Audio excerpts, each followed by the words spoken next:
3 years ago, you lived in a different body. Every single cell in you has been replaced. You are literally not the same person anymore.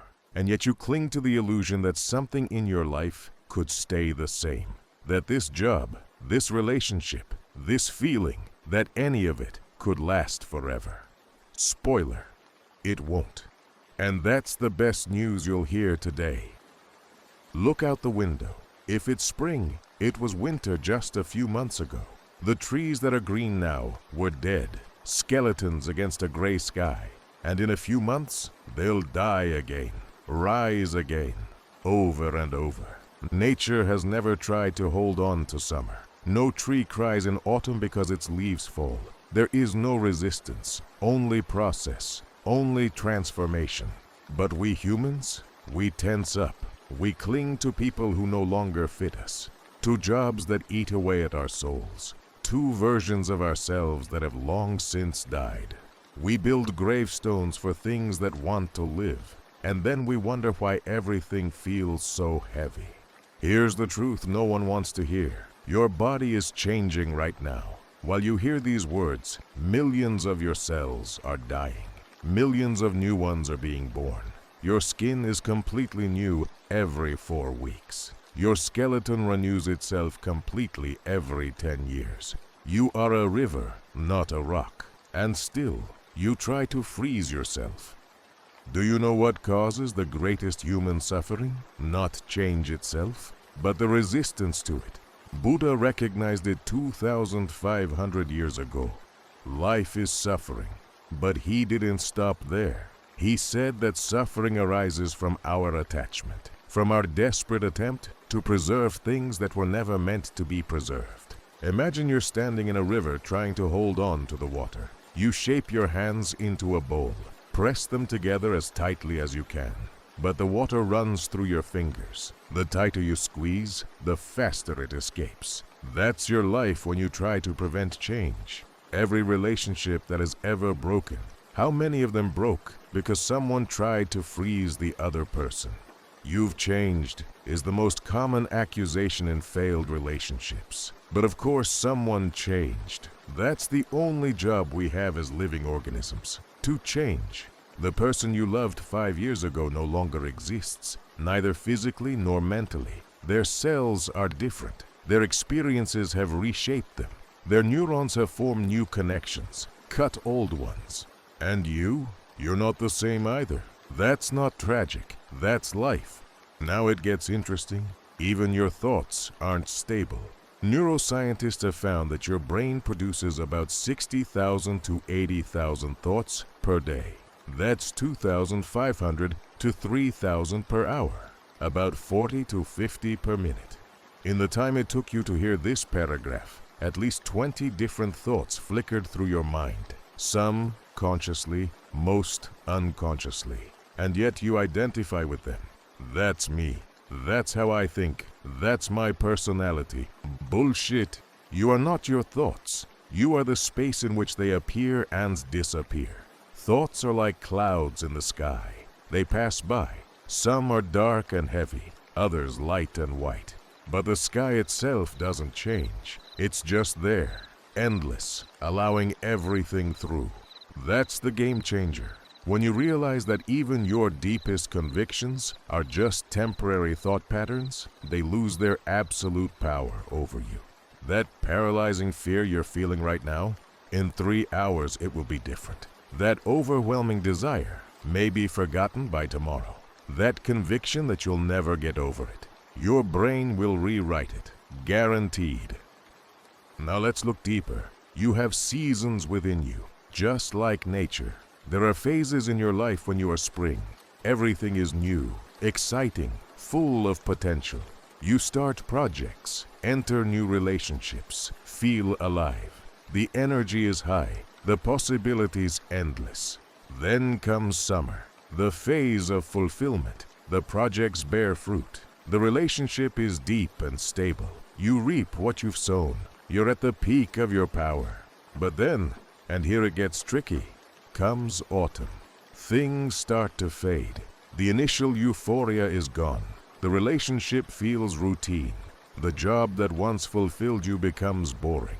Your body shows first signs of fatigue, and most people panic here. They interpret autumn as failure. I have to get the passion back. I have to work harder. I can't let go. But what does nature do in autumn? It lets go, radically, without compromise. The tree doesn't fight for its leaf. It opens its hand and lets it fall. And then comes winter, the phase of stillness, of retreat, of inner work. Nothing seems to happen, but beneath the surface the deepest transformation takes place. The roots grow stronger. The energy gathers, preparing for the next spring. If you try to be summer all the time, you break. If you fight the winter, you waste your strength. Every season has its purpose. Every phase is necessary. Here's the crazy thing.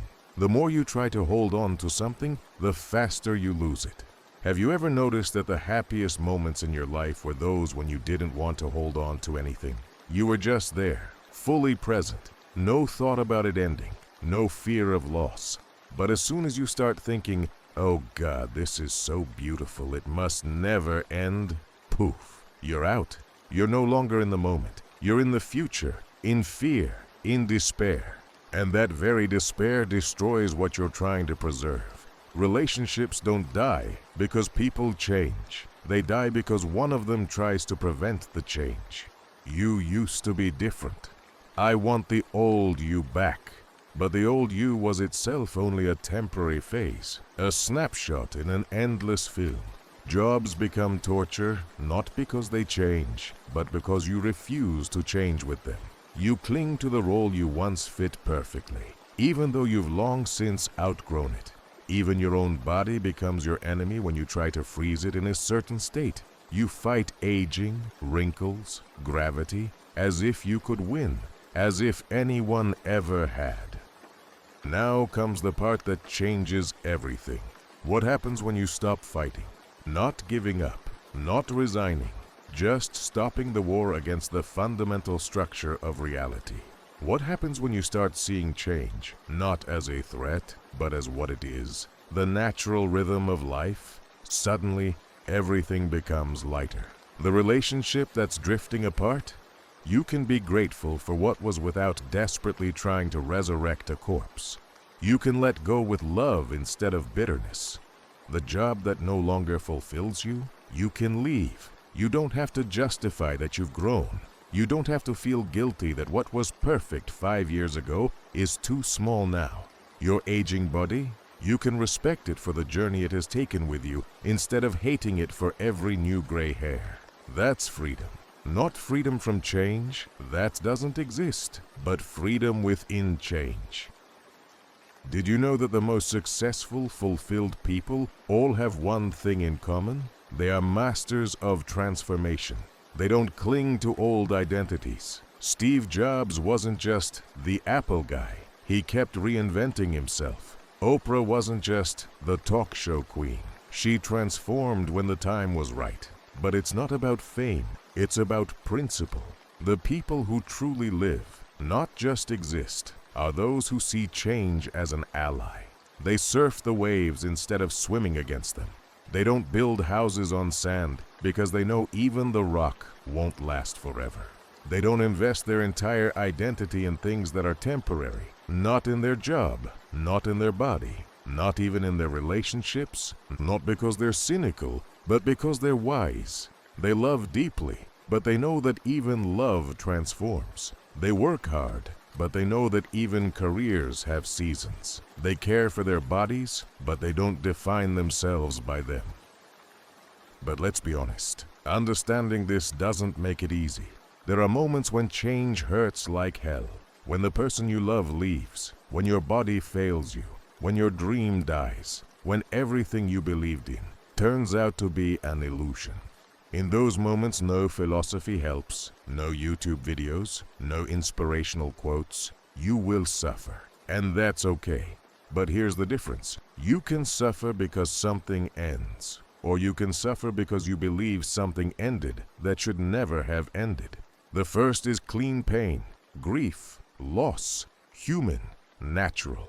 It comes in waves and eventually it subsides. The second is torment. Endless, self-made. It's the pain of resistance, the fight against reality, and it never stops as long as you keep fighting. Accepting change doesn't mean you stop feeling. It means you stop fighting your feelings, that you can feel the pain without it destroying you. Okay, enough philosophy. How do you apply this? First, identify what you're desperately holding on to right now. Be honest. Is it a relationship that hasn't worked for a long time? A job that's killing you? A version of yourself you've long since outgrown? Second, ask yourself, what would happen if I let go? Not superficially, really. Dive into the fear. Most of the time you'll find that what you fear isn't death. It's the unknown. And the unknown isn't dangerous. It's just unknown. Third, practice small releases. Clean out your closet. Delete old contacts. End habits you're only keeping out of routine. Train the muscle of letting go.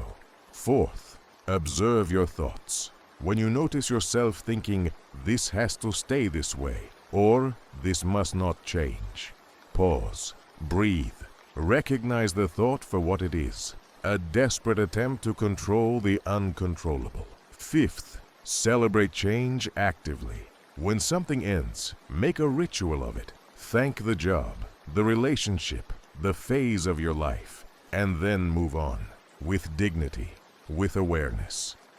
Now we come to the core. Why are we so afraid of change? Because we unconsciously believe we are this fixed, unchanging identity.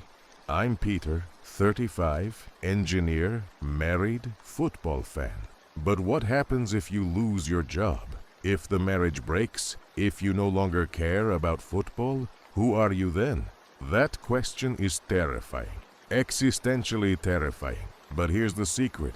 You were never those things. You were never your role, your job, your relationship. Those were just clothes you wore, masks you put on. Underneath is something that never changes. Not your personality, that changes. Not your thoughts, they change. Not your body, it changes. But consciousness itself. The fact that there is someone who observes it all, who observed yesterday, observes today, and will observe tomorrow. That consciousness, that's who you really are. And that never changes. It is the silent witness behind all transformation.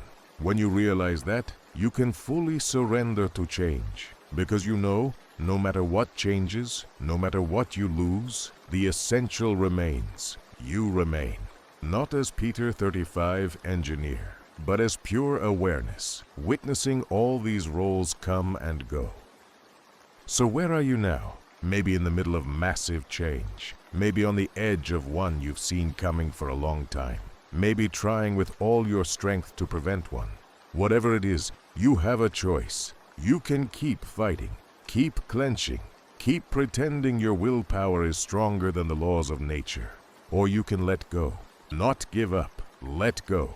There's a difference. Letting go doesn't mean nothing matters to you anymore. It means you stop pouring your energy into the hopeless attempt to freeze things. It means you start dancing instead of fighting the music. And then something magical happens. When you stop fighting, you discover an energy within you that you had forgotten. The energy that doesn't come from resistance but from flow. You begin to flow with life instead of swimming against it. And suddenly doors open that you never saw before. Suddenly, possibilities appear that were invisible in your tense state. Here's the final realization that can change your life. Nothing lasts forever. Nothing. Not the good, not the bad. Not pain, not joy. Not love, not hate. Everything is a river. And you can either try to stop the river and drown, or you can learn to swim. Better yet, you can learn to float. The greatest wisdom is not knowing how to preserve things, but how to let go. How to transform without losing yourself. How to die and be reborn. Every day, every hour, every moment. That's not loss. That's the privilege of being alive. You've taken about 14,000 breaths today. Each one a small change. Inhale, exhale, nothing stays, and tomorrow you'll do it again, and the day after, until your last breath. The question isn't whether you'll change. The question is whether you'll do it with fear or with trust. Choose wisely.